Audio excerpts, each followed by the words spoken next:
அனைவருக்கும் வணக்கம். மார்கன் விமர்சனம் தொடர்ச்சி, அதிசயங்கள் மற்றும் ஒரு மனதை குழப்ப வைக்கும் த்ரில்லர். கதை சுருக்கம்.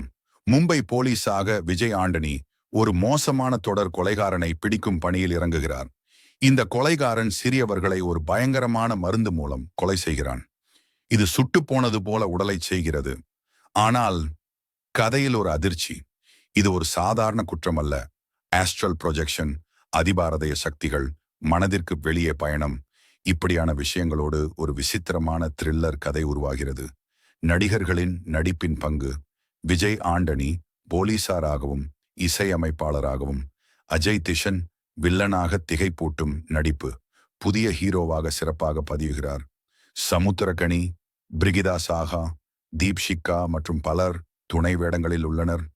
படத்தின் வலிமையான அம்சங்கள்: வித்தியாசமான கதை, குற்ற விசாரணை பிளஸ் அதிபாரதய மாயை கலவை அருமை.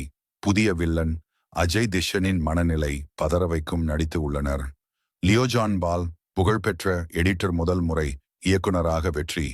விஜய் ஆண்டனியின் பிஜிஎம் திகில் தரும் பின்னணி இசை அருமை. பிற மொழிகளில் வெளியாகிறது. தமிழ், தெலுங்கு, மலையாளம், ஹிந்தி வெளியாகியுள்ளது. படத்தில் பலவீனங்கள்: சில இடங்களில் மாயாஜால அஸ்ட்ரல் காட்சிகள் குழப்பமாக இருக்கலாம். வழக்கமான த்ரில்லர் ரசிகர்களுக்கு இது கொஞ்சம் தருணம் தவிர்த்து போகும் போல இருக்கும். படத்தில் முடிவுரை: மார்கன் ஒரு புதுமையான, இருண்ட மற்றும் சிந்திக்க வைக்கும் த்ரில்லர். விஜய் ஆண்டனியின் தீவிரமான நடிப்பு, புதிய வில்லனின் சிறப்பான அறிமுகம், சினிமாவின் டெக்னிக்கல் தரம், all together make it a must watch for thriller lovers who enjoy supernatural elements too. நன்றி, வணக்கம்.